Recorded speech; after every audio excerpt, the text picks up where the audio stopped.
Shalom saudaraku, di dalam nama Tuhan Yesus Kristus, bertemu lagi dengan saya Pendeta Novel Saragi. Firman Tuhan yang menyapa kita pada saat ini tertulis dalam Mazmur pasal yang ke-146, ayatnya yang pertama sampai ayatnya yang ke-10. Namun ada baiknya kita bersatu dulu di dalam doa. Kita berdoa.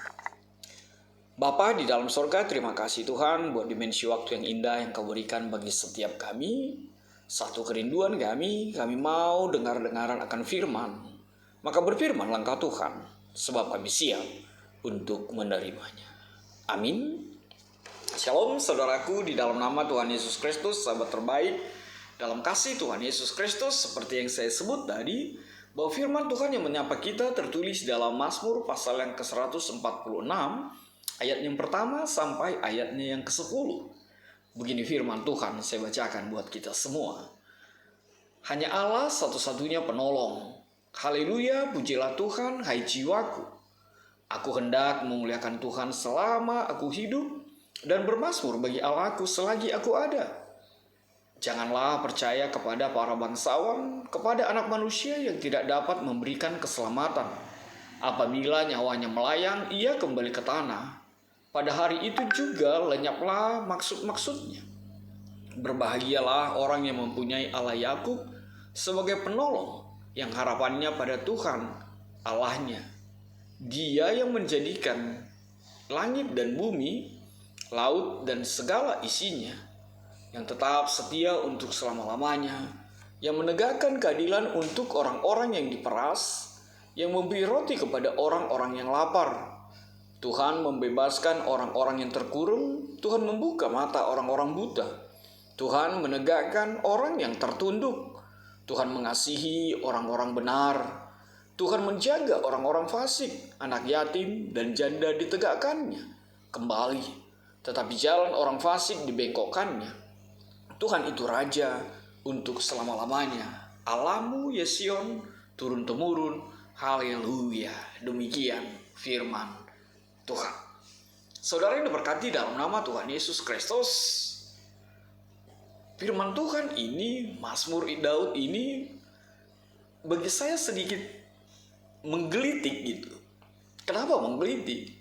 Bukankah menggelitik ketika ada ungkapan seorang Daud yang kategori bangsawan, kategori raja, justru mengatakan, janganlah percaya kepada para bangsawan. Aneh? Ya. Tapi ini adalah ungkapan seorang manusia yang begitu dekat, yang memiliki keintiman dengan Tuhannya, dan menyadari siapa dia sesungguhnya di mata Tuhan dalam kehidupannya. Maka itu dia mau katakan bahwa meskipun aku raja, bahwa meskipun aku bangsawan, jangan sampai ada orang, ada rakyatnya, ada pribadi yang justru mempercayakan hidupnya kepadanya. Dan ini juga menjadi teguran kepada bangsawan, kepada pemimpin, kepada raja, jangan sampai mengangkat dirinya menjadi Tuhan atas pribadi-pribadi yang dia pimpin di dalam kehidupan. Menarik sekali dan sedikit menggelitik bagi saya secara pribadi. Tapi ini adalah sekali lagi ungkapan pengenalan diri yang luar biasa dari seorang Daud. Dan tentu saja ini bisa dia peroleh, ini bisa dia ungkapkan karena dia mengenal Tuhan dengan baik, karena dia punya hubungan intim dengan baik di dalam kehidupannya. Dan salah satu yang tidak terbantahkan adalah karena dia sendiri juga mempercayakan hidupnya seutuhnya kepada Allahnya Yesus Kristus di dalam kehidupannya. Sebab apa? Sebab dia mengungkapkan lebih lanjut bahwa siapapun itu yang dikategorikan manusia, yang dikategorikan berada di dalam dunia ini, yang dikategorikan pribadi yang diciptakan oleh dunia ini, apa itu? Tidak ada yang kekal. Tidak ada yang kekal. Semua akan berlalu, semua akan habis. Seperti apa yang dikatakan oleh kebenaran firman Tuhan ini. Dikatakan apabila nyawanya melayang, ia kembali ke tanah. dan juga lenyaplah maksud-maksudnya. Tidak ada yang kekal. Maka benarlah seperti apa yang dikatakan oleh Daud ini. Jangan pernah bersandar, jangan pernah percaya, jangan pernah mempercayakan diri kehidupanmu kepada siapapun di tengah-tengah dunia ini.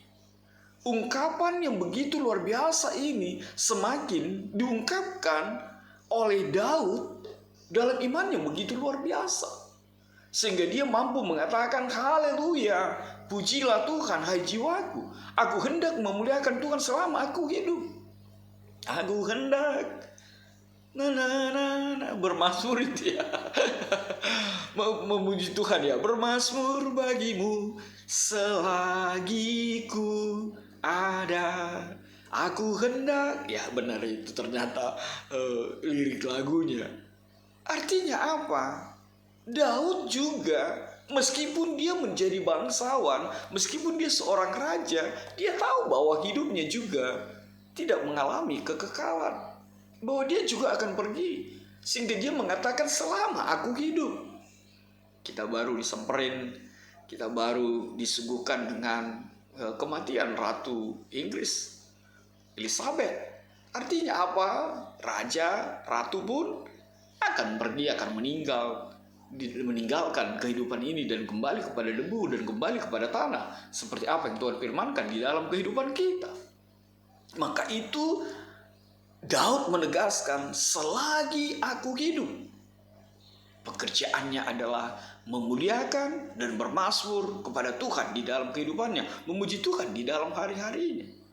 Saudaraku, Daud ingin menegaskan, pahamilah bahwa nafas yang ada di dalam diri kita, bahwa kehidupan yang masih kita nikmati saat ini, biarlah itu semua kita kembalikan untuk memuji dan memuliakan Tuhan, bermazmur bagi Tuhan di dalam kehidupan kita.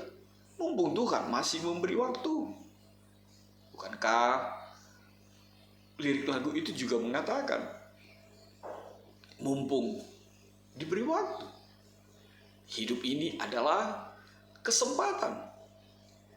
Maka pakailah kesempatan itu untuk memuji, memuliakan Tuhan. Sebab ada harinya nanti kita tidak lagi mampu untuk berucap, untuk bermazmur, untuk memuji, untuk memuliakan Tuhan di dalam kehidupan kita. Lalu Daud mengajar kepada kita, kenapa Tuhan itu harus menjadi pribadi yang kita percayai, harus pribadi yang kita puji, kita sembah, kita muliakan, kita mazmurkan segala sesuatu di dalam kehidupan kita hanya untuk Tuhan. Firman Tuhan mengatakan, sebab Tuhanlah yang menjadikan langit dan bumi, laut dan segala isinya.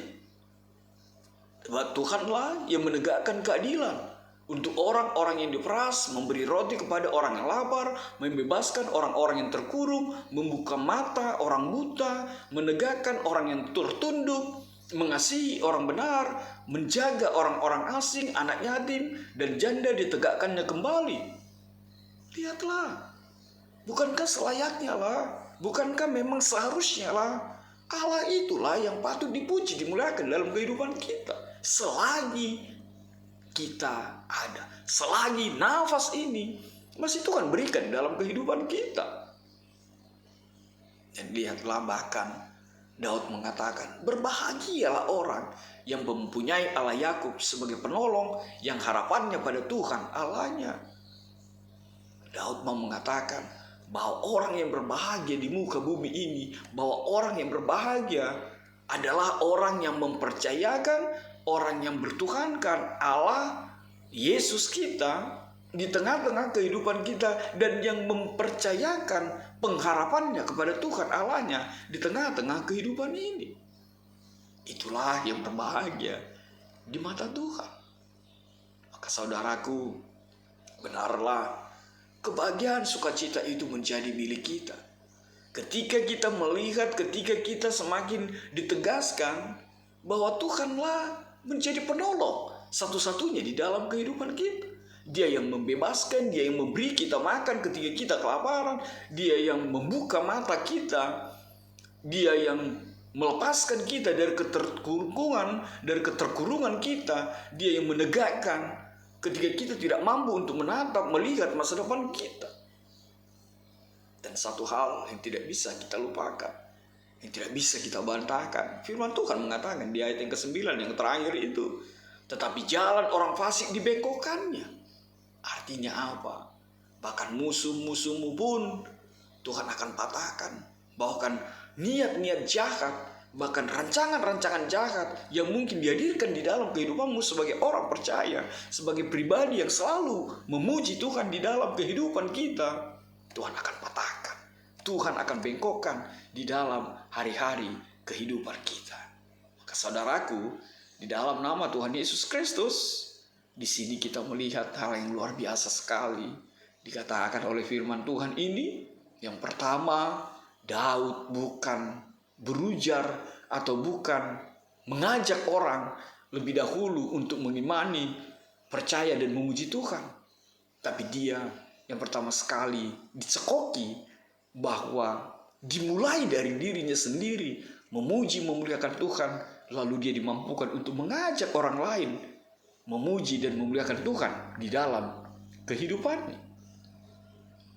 Untuk itu, saudaraku, maka firman Tuhan ini menegaskan kepada kita, jangan pernah percayakan dirimu, kehidupanmu, dan jangan pernah bersandar kepada penguasa-penguasa, bangsawan, atau apapun yang ada di muka bumi ini. Cukuplah percayakan hidupmu kepada Allahmu, Yesus Tuhan di dalam kehidupan kita. Lalu apa yang bisa kita petik dalam refleksi kita pada saat ini? Yang pertama sekali, saya mau katakan dalam firman Tuhan ini, mengetahui setiap keterbatasan kita sebagai manusia, itu akan memampukan kita untuk selalu takut dan memuji Tuhan di dalam kehidupan kita. Maka selagi aku ada, selagi nafasmu masih menyatu dengan ragamu, pujilah Tuhan, bermazmurlah untuk Tuhan dalam kehidupan kita. Yang kedua, jangan pernah menduakan Tuhan, terlebih bertuhankan dunia ini dengan segala isinya, penguasanya atau pengusaha atau bangsawan, raja, sebab itu semua akan lenyap, itu semua akan berakhir. Maka bersandarlah kepada Yesus sang penolong dalam kehidupanmu. Yang ketiga, persembahan yang terbaik dan berkenan bagi Tuhan, ibadah yang berkenan bagi Tuhan, seperti apa yang dikatakan oleh firman Tuhan ini, adalah tegakkanlah keadilan untuk orang-orang yang diperas, beri roti kepada orang yang lapar, bebaskan orang yang terkurung, buka mata orang-orang buta, tegakkan orang-orang yang tertunduk, kasihi orang-orang benar, jaga orang-orang asing, dan tegakkan anak yatim dan para janda duda di tengah kehidupan kita. Maka Tuhan selalu memberkatimu dan menjadi penolong di dalam hidupmu. Amin. Kita bersatu dalam doa. Terima kasih Tuhan buat kebenaran firman-Mu. Benar hanya Engkaulah Tuhan penolong yang setia dalam kehidupan kami. Maka selayaknya lah kami bermazmur, memuji, memuliakan Engkau di dalam kehidupan kami. Dalam kasih-Mu Tuhan Yesus, enyahkanlah virus-virus ini. Amin.